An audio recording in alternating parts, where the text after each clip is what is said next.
taa'ee dukkana keessa.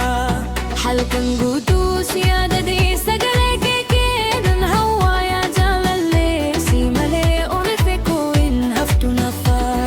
Siin jira siif qofaa siin jira onnee koo si qofaaf nan jira guyyaa hundumaa si yaadachaa jira. Onnee koo si hin dhiisu abadan jaalalli keenya hin citu hin badulan.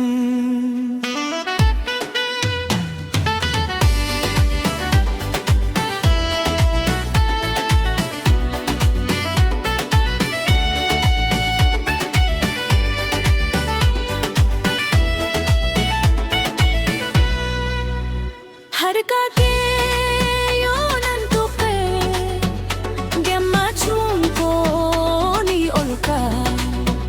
Siin jiraachuun na guuta jaalalli kee qalbii keessa bula.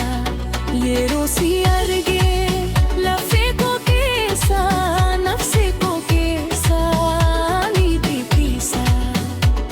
Si fagaatee si waama onnee koo keessa maqaan kee waaqaa.